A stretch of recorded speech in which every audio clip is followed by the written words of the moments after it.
Hello, everyone. Welcome back to another episode of the Serenode podcast, episode 2 of our podcast here on YouTube, and soon to be TikTok, with various clips being uploaded throughout the week and full segments being uploaded on YouTube throughout the week as well. Thank you so much for joining us again. This is the show where we talk about tech, gaming, and all sorts of nerd stuff. I talk straight out of my ass while also touching grass. Thank you very much for joining the show today. We have a pretty jam-packed show today. We have some controversy about Path of Exile 2 between Asmongold and Elon Musk of all people. We have updates on the Z2 chips that are going to be powering the handhelds later this year. Speaking of handhelds, we have the Switch 2 finally officially revealed by Nintendo. We have TikTok fully saved. TikTok has been rescued for now, and I have some choice words about that. And discovery of a new Memecoin in the little Bitcoin mines over there. Donald Trump himself has started a Memecoin, and I am introducing a new segment to the show, Tenore Tips, so please stay tuned for all of these great segments. Without further ado, let's get right into it. So, to start off today, I want to talk about something that I've been kind of keeping to myself, and that has kind of been relevant throughout my life, especially recently, is, me being, a tech head. I like technology. I like computers. I like video games. I like game consoles. I like devices of all sorts. And I always found this medium to be particularly interesting. And I've always, viewed it from an outside lens, a consumer lens. I'm not really a mechanic or an engineer or a coder as much as I want to be. And I will probably even experiment with that as I go along in my career. But in terms of being a PC gamer, that's been a relatively recent thing. I only really got my first computer in 2020, right before the pandemic hit. And, even before then, even with that, I wasn't that much of a PC gamer even then. And, with stuff like the Steam Deck, I was able to become way more of a PC gamer than I was before. And with that, I've been planning on a new computer, but I have a confession to make. I have never built a PC by myself. And I know, I can't believe it. He's a fraud. He's never built a computer by himself. Well, like, I've had my dad, build them in front of me. I've seen him build them. I've seen, other people and friends in my life have their builds, and I've seen, them work on them as well. So it's not like, I was completely, non-present, but I know. I'm a fraud. I'm sorry. Show's canceled. I'm canceled. Bye. I'm just kidding. But yeah, I haven't really built a PC before, or I really just haven't built my own. I've usually helped someone else build a PC that they were making, or, was in the other room when my dad used to work on computers all the time. And, he's from a different era, so, like, he probably has a lot of catching up to do in terms of that. I don't think he's built a computer in a long time. But I don't know. I was going through a lot of my part list and, like, what I was doing to, figure out, what I want out of a new computer. And I figured, at least as a beginner who's trying to get all his parts and build it myself, I figure, I'd give the another beginner some tips on, where to look, how to build, what to look for. And this will probably be an ongoing series. I'm going to call it Tenore Tips, where we will talk about various tech tips. Tech tips. All right. But we will be talking about, how to do certain things in tech. And I think it's going to be a very interesting experience, especially in some of these things that I'm a beginner in that I'm going to learn how to do. Like I have other plans to learn how to solder. I'm actually starting with some of my older Pokemon games. I'm going to resolder the batteries, so I can actually have a real time clock, and other aspects. But in terms of computer, I think the best place to start is PC Part Picker. And let me just So PC Part Picker is a site that is essentially the place where you can basically make a build for your computer. And I have like a few mock builds here, and you can choose all your different parts between CPU, cooler, GPU, your case, everything. And when you go to, you know, one of the categories, you can look up all the different things and see what prices there are. And if you click on something like, let's see, like the 7950X 3D, you can see all the different prices in different stores and different websites, because you don't have to just do Amazon.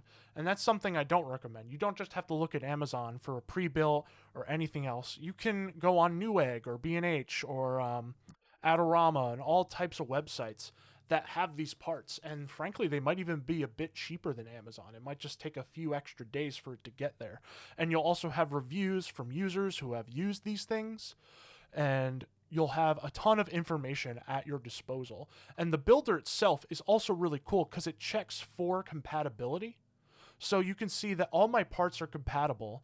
And for example, it also shows the wattage, and it probably is compatible because I have a 1200 watt power supply with at least 723 watts there. Obviously, that's a lot of headroom. But that's a website I use when I'm like tinkering around with some of the new stuff.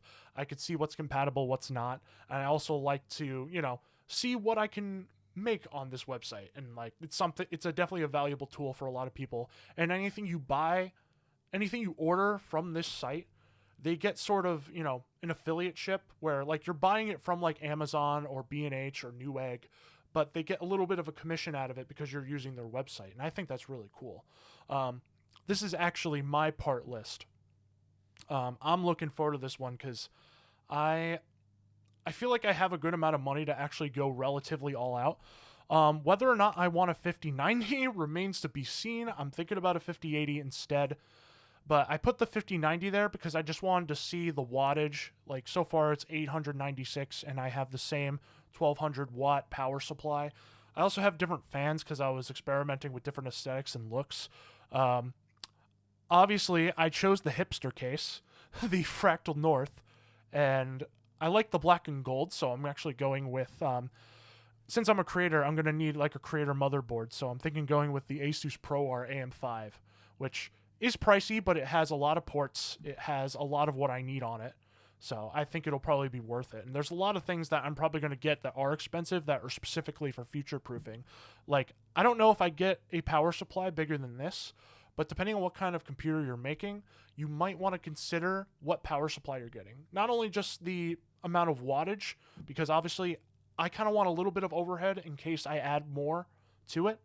But like you also have to look at things like the 80 plus rating. Like 80 plus platinum means that it has a long shelf life. It's really good, and you really generally want to look for 80 plus gold or above. At least that's a tip I provide to people in terms of what to look for in a power supply. But obviously, I don't know everything, and this is a work in progress. Other places that I have been looking are Java, because this is part of the the used PC market. People sell their hardware, their graphics cards, their CPUs, various different PC parts, and you can buy them. So like if I was looking for a GPU, I could just look in graphic cards here, and they're selling a lot of different graphics cards. Like obviously the 4090 wouldn't really be that great of a deal, but you have something like the 4070 Ti Super you could probably find for a decent price. And even AMD CPUs as well. And I also go to like eBay, Craigslist, all different places. And you're probably wondering, like, why would I build the PC when I get a pre-built? Well, sometimes pre-builts are very, untrustworthy depending on the brand. And obviously there are a lot of online brands on there that advertise. They're like sponsors of YouTubers. And I haven't tried any of those myself. I usually try to avoid them. I don't really mind if someone wants to get their bag for a sponsorship, but in terms of like pre-built, the pre-built I have is actually from Micro Center. And Micro Center has their own brand of pre-builts called Power Spec. And Power Specs are actually pretty good. You get pretty good price for what they are. And as much as I want to build one on my own, like the idea of just getting one of these is extremely tempting because it sometimes they just have exactly what I need at like even a little bit cheaper of a price, and I could probably like save something on a monitor. But especially with the power spec, you're buying it directly from Micro Center. Especially if you have a Micro Center nearby, this might be a good option for you, because obviously there aren't a lot of Micro Centers in the U.S. But if you have one close to you, like I do, a power spec might be a good option for you, because if something's wrong with it, you can bring it right back to their technicians and they can work on it for you. I remember when I bought my 2070 Super build that's right under my desk right now, I decided to install extra RAM. I wanted 32 gigs of RAM. It's DDR4, so it's a little outdated now. Um, Funny story, my computer has been chugging this whole recording session because of how many tabs I have open. So at least in terms of RAM, I'm definitely due for an upgrade. That's for sure. But, you know, I put 32 gigs of RAM in it, and then all of a sudden it wouldn't turn on. I tried everything else, and then I brought the PC back to the store and be like, hey, I put the new RAM in. It didn't turn on. Is there anything you can do? And, they fixed it right away because they're the ones that sold it to me. I can come back and, get that type of customer support without having to buy all the parts individually, and then when something goes wrong with the computer, I have to figure out what's specifically wrong in case I don't want to go to a computer shop that might be a bit too expensive and, look through the warranties. Like something like this might actually be up your alley if it has exactly what you want. And luckily back in 2020, the rig that I got was exactly what I wanted. So, I wanted like a mid-range rig for that time, 2070 Super, Ryzen 3700X. It's a good machine and it served me well, but she's going to be retired soon, and hopefully I get something that is, super powerful, and hopefully you guys have an easy time shopping for computers. This is just, a little bit of a tip segment of just the things that I've been looking at, because obviously I'm a bit of a noob in terms of looking for PCs too, and this is just my personal experience on it. Obviously I'll have more as I get my own personal build that I do want to build on stream. I'm looking forward to that the most. Like I want to start like doing streams where I actually build stuff. Like I think this week we're actually going to mod my keyboard.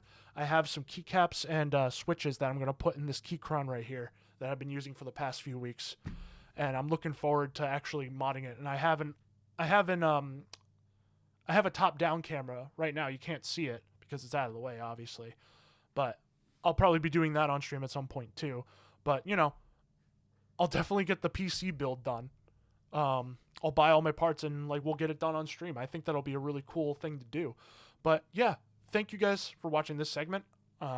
Hopefully it was helpful to any other noobs in the audience like me that are, kind of looking for a foot in the door in terms of what to look for in terms of a computer.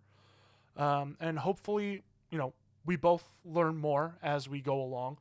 Obviously, I'm not perfect, and there's probably going to be a lot of people in the comments like, he doesn't know about this. But yeah, that's my tip segment for today for Tenori Tips. Thank you so much. We have some controversy, a little bit of drama. I cover drama occasionally. I am a lurker in terms of all sorts of drama throughout the internet. I never really like to get involved myself, but this one was particularly interesting because it stars some of my favorite people. A little sarcastic there. Infamous gamer Asmongold and tech CEO Elon Musk over the game Path of Exile 2. If you don't know, Path of Exile is very much like Diablo. It's like an overhead type of RPG where you're leveling up, creating your character, and doing all sorts of dungeon crawling and monster slaying. It's a pretty good game. I've only played a couple hours of it so far, and I actually might want to play it on stream this week for you guys. So during the evenings, I'll probably be streaming that. Keep in mind, I am a bit of a beginner, so it'll definitely be a little, cringe, my gameplay, and you guys will probably make fun of me. But with the story here, they got in a sort of a feud. So essentially, what started this whole thing was a video made by Quinn69 TV, also known as Quinn, who essentially did a deep dive on Elon Musk's Path of Exile 2 account and how he's supposedly either cheating or he has someone else playing the game for him when he's not, so he could just go at the hard parts. I'll play the intro a little bit here, but I don't want to play the whole video. I highly recommend you go check out Quinn's channel. This is a really good video, and we'll also be looking at another video that I actually got before I started recording this episode of him looking over DMs of someone else who was interviewing him, and he openly admitted to having somebody either play the game for him or doing some level of shenanigans. But let's watch this little intro here, and we'll get into maybe one of the best quick players in the world. You're actually like a world-class, incredible video game player. Yeah. Paragon board and the build, you're also an innovator there. Yeah, I've played a lot of video games. You think about like StarCraft, any game where a lot of people are playing. To rise to the top, you have to be exceptional, period, as a human being. Yeah. There has to be something exceptional about you. Yeah. Are you in the top 20 in the world? Or top 20? Wow, in Diablo. Yeah. Shooting rockets into space, making e-vehicles, starting a new department of the government. I actually let myself think maybe he actually is an alien, because there's just no way, unless he's paying people to do it for him, which obviously he's not. So let's start off with some context. Elon Musk's character is currently level 97, aka rank 12 on hardcore, that's permanent death mode, Trade League. Let me try to give you a... Think about it. The richest person in the world, CEO, tech mogul, tech CEO, big tech guy, apparently has so much time on his hands that he's able to be one of the top ranking players in Path of Exile 2. That's incredibly suspicious. I'll leave the rest of the video to you guys. Please go check out Quinn69 TV's channel. It was a really good video, and it seems like it makes really good content. I'll actually subscribe right now, so we'll be able to get some more videos from him, at least on my spare time. And with this video, this is all well and good. It probably wasn't going to reach a lot of viewers. He's a 60K subscriber plus channel, and it has about 1 million views right now, which is very, very good, keep in mind. But a lot of this started with Asmongold reacting to this video, and I'm not going to play the whole video. It's 30 minutes long, and also I don't want to, sit through 30 minutes of Asmongold going, sure, yeah, sure. But he did have some choice words for it, saying that clearly there is something suspicious going on. And Elon Musk had replied with a tweet. And he said, Asmon behaves like a maverick independent, but in reality has to ask his boss for permission before he can do anything. He is not his own man. I don't think Elon Musk gets Twitch streamers or YouTubers, like, at all. Like, sure, he definitely has streams of him playing video games, but he obviously doesn't get that, Asmongold is the streamer, he is the content, and sure, he goes on stream, but he has a team of editors and all sorts of people that run his YouTube channels to, edit all the hours of him streaming into some level of content, whether it's segments or reactions. Basically what I do, but, I do it all on my own because I have literally infinitely less subscribers than Asmongold or Quinn. So, but yeah, if you want to subscribe, hit that like button, blah, blah, blah. But you know what I mean. But he had been kind of going off on Asmon for a while, and there was some DMs that were leaked between him and Asmon. Let's see here. See, for those unaware, Musk has been streaming Path of Exile 2 on X. After a recent live stream, January 7th, 2025, a Redditor alleged his account showed some suspicious signs suggested of outsider help. And obviously that goes into the Quinn video where he does a more in-depth investigation. And let's explore the timeline of the feud. So the feud began when Asmongold made a video titled Massive Elon Musk Scandal. He covered the controversy surrounding it by reacting to that video. And Asmongold was reacting to all the posts, official subreddit, and he also reacted to that Quinn video. And that tweet came out. And accompanying this was another post by Elon Musk, which was a screenshot of the conversation the two had on X direct messages. Let's go a little deeper here. I'll zoom in a little bit. And Elon Musk seemed to be inquiring about Asmongold's editors, with the streamer explaining the system he maintains with these editors for sharing revenue. So, obviously, he had no idea how Twitch streamers and YouTubers and editors work, where usually if you're popular enough and you're doing it for a living, you probably have a team of editors helping you out to post content daily. Unfortunately, I don't have that type of help because, you know, I make no money off of this. Eventually. But, yeah, it's definitely a thing he doesn't understand at all. And he also leaked these DMs, which furthered a response from Asmon. And it was just a back and forth feud until Elon Musk actually deleted all his tweets. Let's watch the clip here. And so Elon, so this is I was made aware of this yesterday. Remember what everybody said, how it wasn't going to happen? Well, Elon deleted his tweets about me. The thing that's everybody said was not going to happen happened. This is probably my most vindicated that I've been in a very long time, because everybody said that I should have gone way harder about it. They were mad. They were mad at me because they said, oh, well, you should have said more. You should have gotten more mad about this. Vindication is nice. Ian Miles is such a glazer. It's so embarrassing. He goes too far. He makes himself look like an idiot. Well. Wow, even Ian Miles Chong had to, you know, absolutely gobble Elon's glizzy over this. So, you know, typical conservative trash on X, previously known as Twitter. It is okay to dead name X, by the way. I am calling it Twitter for the rest of my life. I just say X, you know. Unfortunately, I'm too polite for my own good sometimes, but, you know, from now on I'll call it just Twitter. But those tweets were deleted.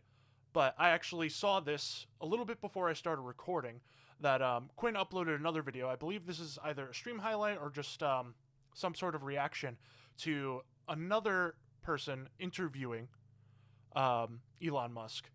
And with admission to, you know, and boosting his accounts. So let's get right into it here. Your accounts. And / or purchase gear / resources for PoE2 and Diablo 4. He reacted with a 100 emoji? Wait. Yep.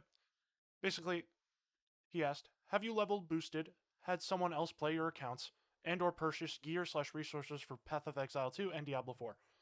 Elon Musk replies with a 100 emoji, which is basically, you know, yes. And he says, I'm also on multiple streams with Rob and Ace. Jesus Christ. Like, I know this is such, like, in the grand scheme of, like, not only being just a game, but also in the grand scheme of politics, that, you know, the richest, most powerful man in the world has to, like, be apparently good at everything, that he has to hire other people to play his games just so he can jump on every once in a while and look awful playing the game. I've seen a lot of the gameplay. He dies to one of the endgame bosses, like, repeatedly, over and over and over again. It seemed like he had no real idea what he was doing. So, I just find it hilarious when, you know, these, you know, supposedly hyper-intelligent, hyper-wealthy and powerful people get exposed as just being fraudulent. Especially, like, even with little stuff like this. You think to, like, the richest man in the world, stuff like this would not frickin' matter at all. Like, maybe he's just, maybe if, you know, he wasn't spending time and money playing video games and having people play for him and, like, hyper-focusing on, like, I'm this hardcore gamer, maybe people wouldn't see through the bullshit that he's not this IRL Tony Stark that he thinks he is. Like, it's just, it's hilarious, and, you know, I feel like with this incoming administration, with so many techno-oligarchs and all these rich people bending the knee and kissing the ring, we're just going to get so much more, like, pathetic performances from people like Elon or Zuckerberg or any of them for that matter. Like, I did upload a video yesterday. I hope you guys watched it. Like, just me explaining a lot of the hypocrisies with tech CEOs, particularly Mark Zuckerberg in that video, when he was discussing his changes about Facebook and the big bad EU and all these other like countries and everything are, making it hard for him to do his business. Meanwhile, TikTok is in, back and forth being banned and unbanned and, is currently, in free fall right now. It's still up, which we will get to in a minute. But yeah, this was hilarious to witness this whole week. Just watch him absolutely like scramble and squirm. I honestly can't wait for more. Like the closer these people like get to Trump and get closer to the limelight, the more pathetic they are going to seem. And I cannot fucking wait. If there's any silver lining to this, corrupt administration coming in and all these oligarchs gathering around and, participating in the big old circle jerk of capitalism. Like, it's stuff like this. And it'll be the little morsels of enjoyment that I will get out of the next 4 years. So, if you want even further evidence of Donald Trump further going into the big tech world with all these CEOs around him kissing the ring and bending the knee and basically singing his praises, that it seems like our future president, president as of today, at least when this video is being uploaded, is not stopping when it comes to big tech and investing his assets, himself into big tech, whether it's a scheme or it's not a scheme. Previously, we had things like the Collect Trump cards, which are the digital NFTs that he sold. And obviously, a lot of these are AI because he looks surprisingly skinny. Like, come on, dude. Like, it's okay to be a little fat, especially as a guy. Like, it's okay to be fat in general, but like, Jesus Christ, just embrace that you're a little chubby. I do. Like, I literally have my nipples coming out of this shirt right now. Like, just a little bit. I've been working on that. But it's as if you didn't think, like, Trump NFT cards weren't enough in terms of his, forays into the technology world, particularly when it comes to NFT scams. He has officially launched a meme coin. My new official Trump meme coin is here. It is time to celebrate everything we stand for. Winning. Join my very special Trump community. Get your Trump now. Go to gettrumpmemes.com. Have fun. So, if you don't know what a meme coin is it's essentially the latest stunt in crypto where a celebrity or, some sort of, pop culture meme or, like movements gets its own cryptocurrency, usually based, I think, on some sort of Ethereum. I don't know a lot about crypto. I generally try to avoid it because, it's just a lot of it is a scam, and I'll get further into that later. But yeah, this is real. The website's real. I saw other videos by some ordinary gamers, Mudahar and CoffeeZilla as well. And I'll have a little side about that in a moment. But all of this seems pretty legit in terms of them, starting an LLC and making all this a reality. But obviously, if you've been around the meme coin block before, pretty much all of these are scams. And, you do get some answers. This is an official Trump product. And you can actually get some. You can even use your debit card or credit card. It's seeming like it's going through some level of success right now. Actually, based on, last night it was around here. It's been kind of scrambling as, most of these schemes tend to do.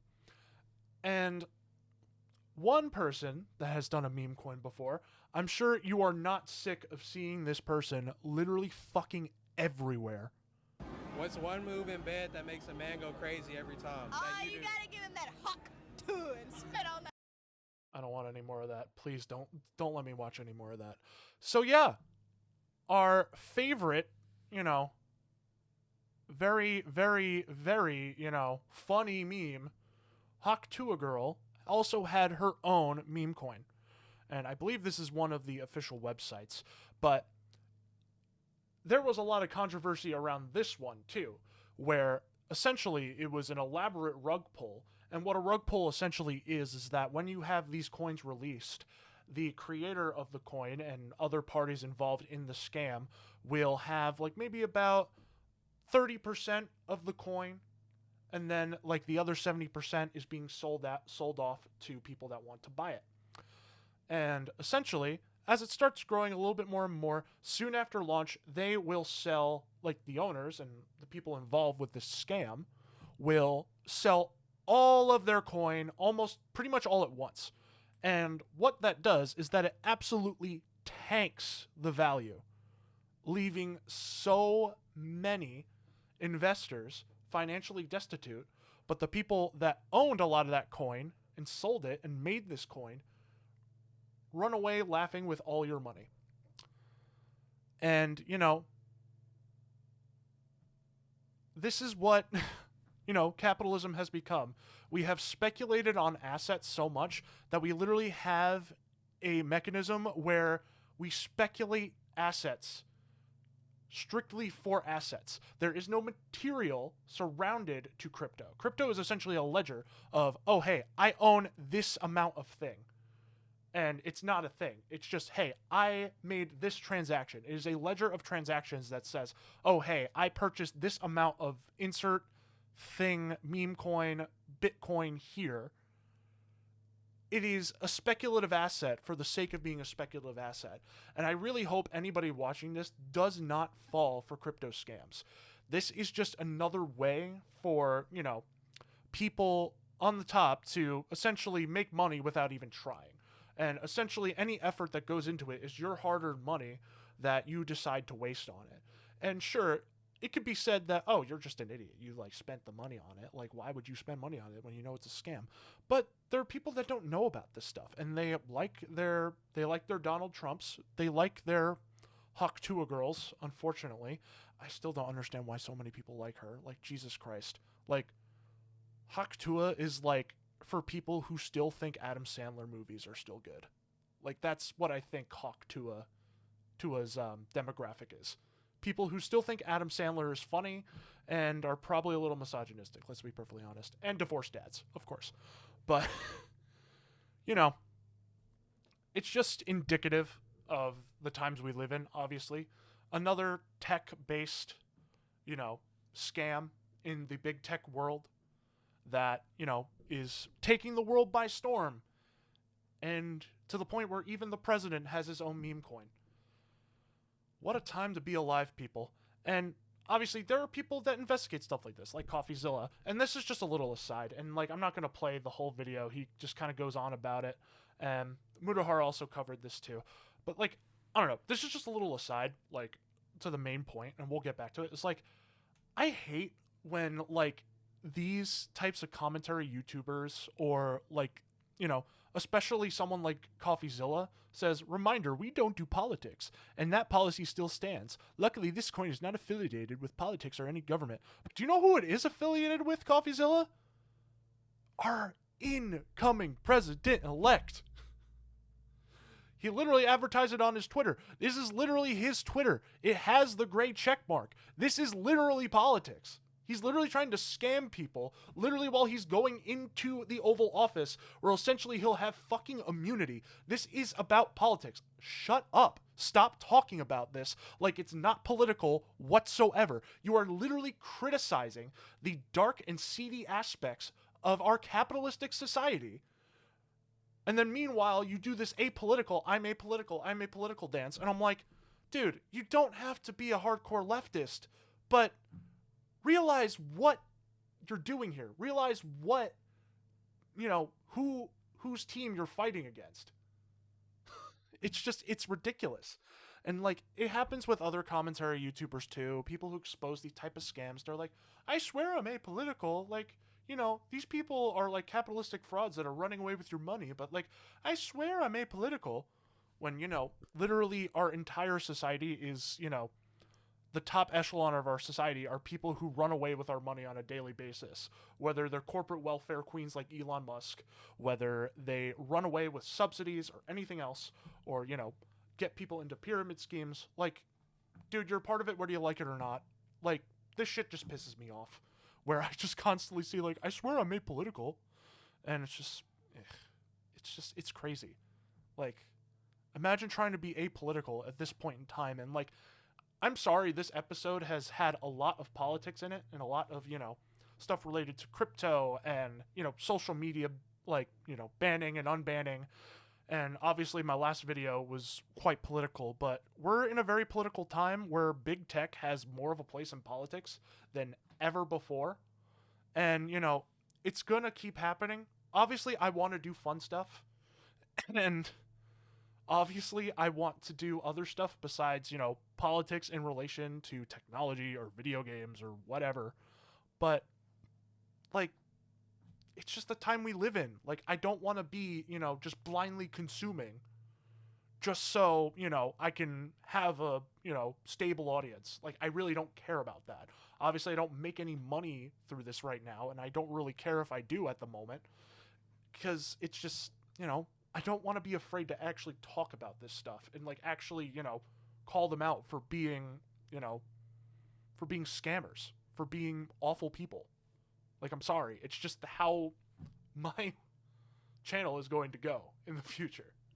Like, probably, after the dust settles, for the most part, I probably won't be talking about this stuff nearly as much. It'll come up. But just so you know, I'm not going to shy away from the topic just because it's not brand friendly or, it upsets a few, apolitical people in my audience, But yeah, what a time to be alive. We have, presidents literally making Memecoin scams and, YouTube commentators swearing they're apolitical even though they're criticizing the crap out of it and criticize the heck out of capitalism day in and day out. Yep, these are the times we live in, folks. So last week, we talked about the various handhelds that are coming out this year. None of them being the Nintendo Switch 2. We will get to that because it was officially revealed, but we'll get to that later. So we have the Legion Go line in particular making a huge presence at CES 2025 this year with the Lenovo Legion Go S, the Lenovo Legion Go S SteamOS version, which is going to be in a nicer purplish color, which I might actually get for myself. That actually, it looks so sleek. And the Lenovo Legion Go 2, which is, going to be the big upgrade with that Z2 Extreme chip. Speaking of the Z2 series, these handhelds will be powered by those Z2 chips. So you have the Lenovo Legion Go 2 being powered by the Ryzen Z2 Extreme, which is going to be the big upgrade. Obviously, it's going to be a huge boost from the Z1 Extreme. But further down, you have the Ryzen Z2 Basic, and we have the Ryzen Z2 Go. And the Ryzen Z2 seems like it'll be a decent boost even from the Z1 Extreme, so it'll be about on par. But what was very strange is that there was a Ryzen Z2 Go that was announced. And apparently this is exclusive to the Legion Go line of handhelds, particularly on the Legion Go S end. But the Legion Go S also has a Z1 Extreme version, which I think in terms of marketing and people going to Best Buy to go buy a Legion Go S is going to be very confusing for a lot of people. And for me, it was really confusing too. I know the Z2 Go is supposed to have, more efficiency in terms of power and overall better battery compared to even something like the Z1 Extreme.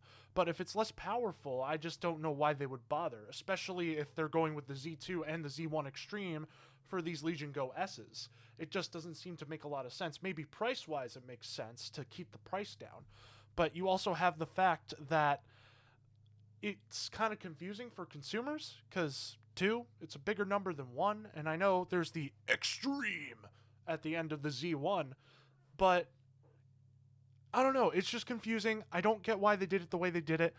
They probably could have just had a Z2 basic model instead for the Legion Go S, but I don't know. I definitely had a little aside there last week where I was just like, this is just really confusing. But one thing we can say is that the Z2 Go will actually hold its own to a degree. In addition to, having the battery efficiency, apparently it's not that much less powerful than the ROG Ally X. And so from Tom's Hardware here, we have them talking about a video made by FPSVN.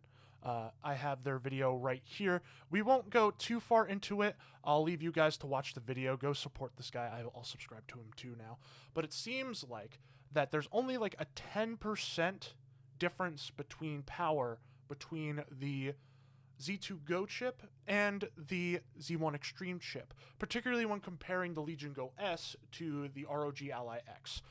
And this is somewhat relieving in a way, because it kind of gives you more of a reason to buy the January model that has Windows on it if you really want to get it early, that you're not losing much in terms of power, but also you get a more efficient system when it comes to battery. So that's kind of a relief in a way. I still think it's incredibly confusing, but we can actually probably look into some of the numbers here. It seems like in Blackmouth Wukong, there's not much of a difference. You have the Legion Go S like trailing behind slightly the ROG Ally X, and we can also look at some of the specs down here, that a lot of the benchmarks that they tested between games, that there's only like a couple frames difference on specific wattages and all these other things. So it seems like it's not going to be that big of a difference, but even then, that still makes it more confusing. Why not just make it one chip? Why not just make it the Z2 Go chip and, just say, oh, hey, this is our very battery efficient version. It's about as powerful as the Z1 Extreme, but it has really great battery. And then you could save maybe the Z2 for the Legion Go 2, or, maybe even have a Z2 model of the S model eventually. I don't know. It was overall very confusing. And while the performance issues that we might have undergone if was less powerful, aren't present anymore. Like, we actually have, solid evidence that the Z2 Go chip is going to hold its own in a way. I don't know. It's still confusing. Because you have these different models. You have the SteamOS model, you have the Windows model in white, but then you have the different chip models. So someone's going to go to Best Buy. They're going to realize they bought the less powerful one. And, there's obviously going to be price differences. Like, the Z1 Extreme model will probably be $600 compared to the Z2 Go SteamOS version being $500. It's definitely super confusing, but thankfully we got a little bit of clarity on what the Z2 Go is actually capable of, at least. So I'm grateful for that. And hopefully people who go to pick up their Legion Go S this month, or I think in February is when the Windows version is supposed to come out, that they're pleasantly surprised by the performance.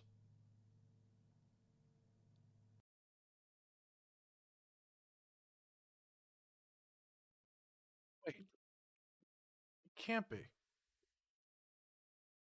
Is it really you?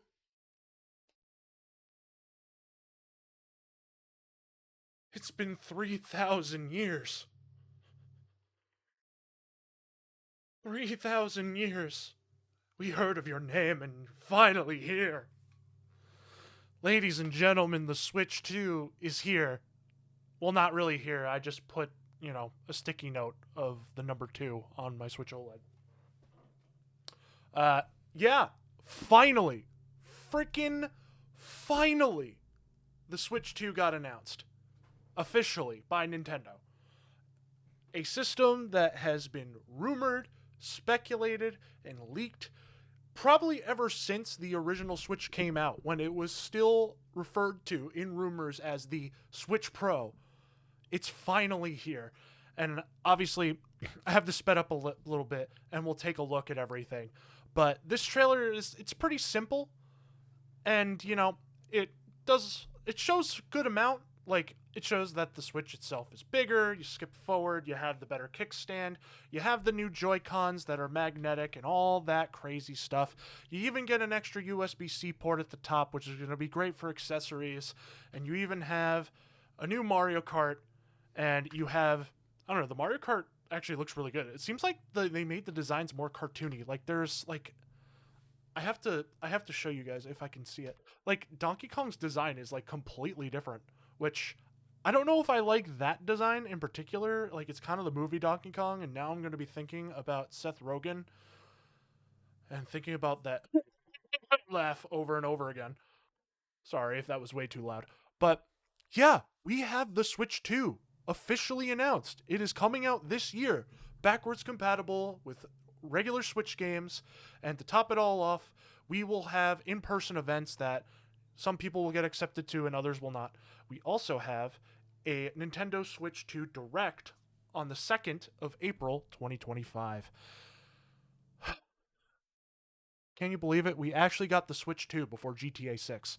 But yes, Switch 2 is here, and I couldn't be more excited.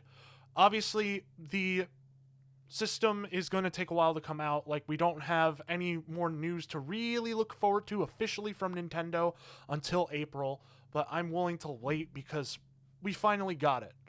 And to be honest, the reveal itself is kind of bittersweet because, you know, we had this system leaked over and over again. Like, official leaks, real leaks, over and over again. And obviously, this type of reveal just felt a little flat, but I blame that more on the leaks more than what other people are saying. And I saw this take on Twitter, and obviously, please don't go harass this person. I do not want to be responsible for anyone going to, like, you know, L take bro, but they say, the Switch 2 is the most meh nothing burger device ever, with the most uneventful reveal ever in the history of gaming. This is so bad that investors didn't even wait 5 minutes to say, nah, thanks, we're out. This shouldn't be called the Switch 2. It's literally just a Switch Pro, Steam Deck, and Asus ROG Ally. It just makes this thing very irrelevant to me. There's literally no reason for me to buy a Switch 2 over something like the ROG Ally or the Steam Deck. You know, in a way, I can kind of understand at least that in that case. But here's the thing. I think the Switch 2, this new device that is going to come out, let me just get like a full picture of it with the dock and everything too. I think the Switch 2 is exactly what it needs to be. Because frankly, I think they need to like play it a little bit safe this time.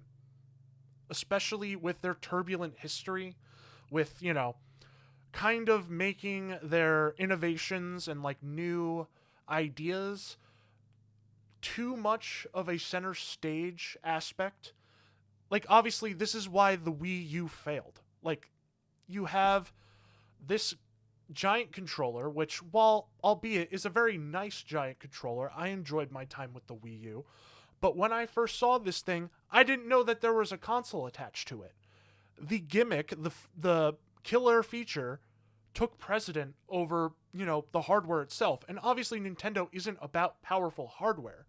But when your gimmick becomes more apparent than, you know, a new console, like, what the heck are you doing? You're just going to confuse people. And that ended up with a 13.56 million units sold, which is pathetic, especially in console, especially when it comes to consoles.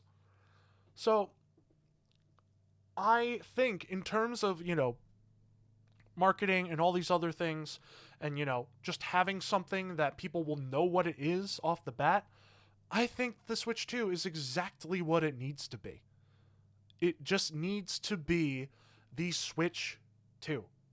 It needs to be a more powerful Switch that plays your Switch 1 games a little bit better, has its own games as well that are great, that run really well, and you also have solid third-party support, which the Switch 1 had, but let's be honest, some of those miracle ports by Panic Button, obviously some were better than others. Like, The Witcher 3 was really good, Doom 2016 was okay, and I played the Doom Eternal port recently, and it's not that great. Like, it's a little rough. And, like, props to Panic Button for, like, making that a reality.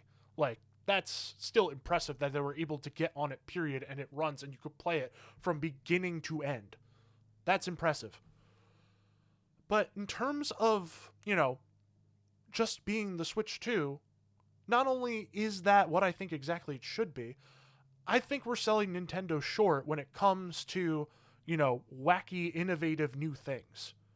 Because even during the Switch 1 life cycle, where it was a new concept by Nintendo, that it was a console you could take with you, or a handheld you could put in a dock and it becomes a console, that they had a lot of innovations within that generation. If you think about it, they had the Joy-Cons, which are a fantastic, controller on paper, had a lot of features.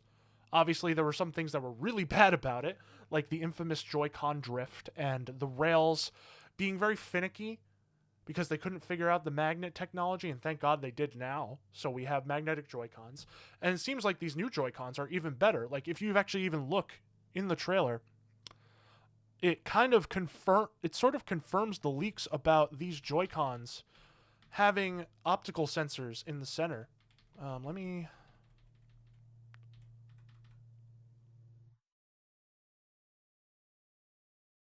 see.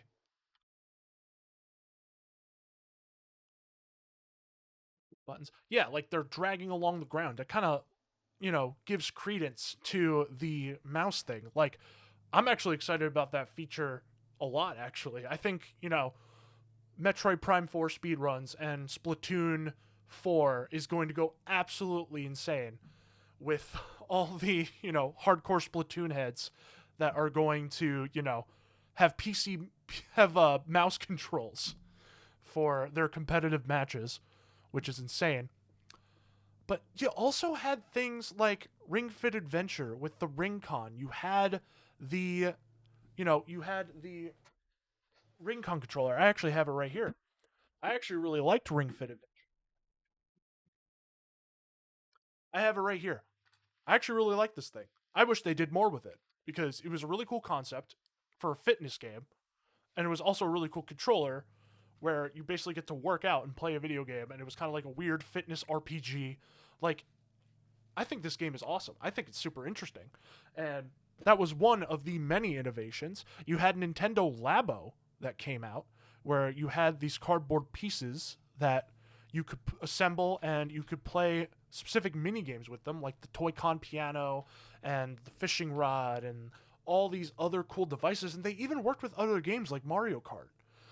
And to top it all off, you had a freaking VR headset accessory for Labo, where you were able to actually use the Switch for VR. Like, I think that's sick. And these were all innovations that were done within a generation where the sole gimmick was something completely different. That's what I think is the potential with the Switch 2, especially with the, the potential mouse controls and all these new features and the new power of the system, is that we'll get more innovation, not even just software-wise, but hardware-wise too. Where I just think a take like this is a little short-sighted. I think there's more that Nintendo is going to offer in terms of innovations when it comes to the Switch 2. Obviously, the Switch 2 itself is, a more powerful Switch that has a bigger screen. But there's going to be more to it. There's going to be far more to it. We know Nintendo at this point, they don't just sit on their laurels for no good reason. And obviously, they kept it simple this time to make sure people knew what it was and that they could continue to sell consoles. But there's going to be more than enough innovations and features that this console will have coming up. I genuinely believe that. And I'm looking very much forward to it.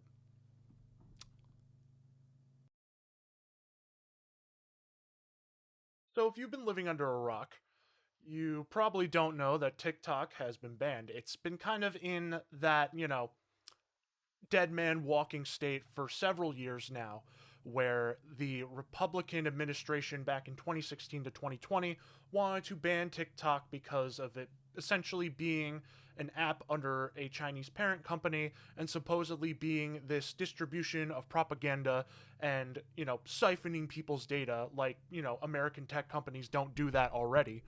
And it finally got banned on Sunday, January 19th. This is the day I'm recording it, believe it or not. So how about we check on that ban, shall we? You can't do the time, don't do the crime. Okay, time's up. Now get out. Yeah, that wasn't long. Yeah, TikTok is back. So let's read this little thing here. Thanks for your patience and support. As a result of President Trump's efforts, TikTok is back in the US. You can continue to create, share, and discover all the things you love on TikTok. And, as a result of President Trump's efforts is something I want to explore a little bit because, like I said, TikTok has been in free fall, has been dead man walking ever since Trump got elected the first time back in 2016, where every single Republican politician was chomping at the bit over this app because it seems like a lot of Gen Z people and a lot of young people seem to like to share content on here, and a lot of it is stuff they don't like. They don't like all the woke. They don't like the fact that people are able to be gay on there and do all the gay communist things that they want. So they were gung-ho on banning it. And if you don't believe me, I want to show you a clip here. When I wanted to disable TikTok 3 years ago, I was met with opposition from rhinos, Democrats, and everyone else. They actually went to court in an effort to stop me. We're looking at TikTok. We may be banning TikTok. We may be doing some other things. There are a couple of options, but a lot of things are happening. So we'll see what happens. But we are looking at a lot of alternatives with respect to TikTok. We gave them until September 15th. After that, they got to close shop. Okay, that's TikTok. We're looking at TikTok. We're thinking about making a decision. We're going to be watching the hearings today very closely. So there's no question that what the big tech companies are doing is very bad. TikTok is one thing that we're doing, and we just, I don't know, maybe I would have done that anyway. I don't know. It could have been affected by this. When I wanted to disable TikTok 3 years ago, I was met with opposition from rhinos, Democrats, and everyone else. They actually went to court in an effort to stop. Leave that repeated there. But, it's been a hell of a heel turn for Mr. Trump here, where he was all against big tech and blah, blah, blah. Now he has the richest big tech CEO in the world, essentially riding his coattails or, even just being our shadow president at this point. And it seems like other conservatives didn't even catch on the hypocrisy either of this TikTok ban, with Charlie Kirk from Turning Point USA saying, "Trump is saving TikTok. Pay attention, Gen Z." And Charlie Kirk, he's an asshole. He also has a face that is way too small for his head. That's just the meme. But, he's just like, yeah, he's saving TikTok. You should be grateful. Meanwhile, years ago, back in 2020, from the help of a YouTuber I know, Mighty Keith, great guy. Breaking, President @Real Donald Trump just announced on Air Force One that he will be banning the evil CCP compromised app TikTok. America can't continue to allow our citizens to be surveilled by Xi Jinping and his terroristic cronies. I have long advocated for this. Fight back! The hypocrisy knows no bounds. It's like they think we're stupid and that we haven't been, watching this the whole time.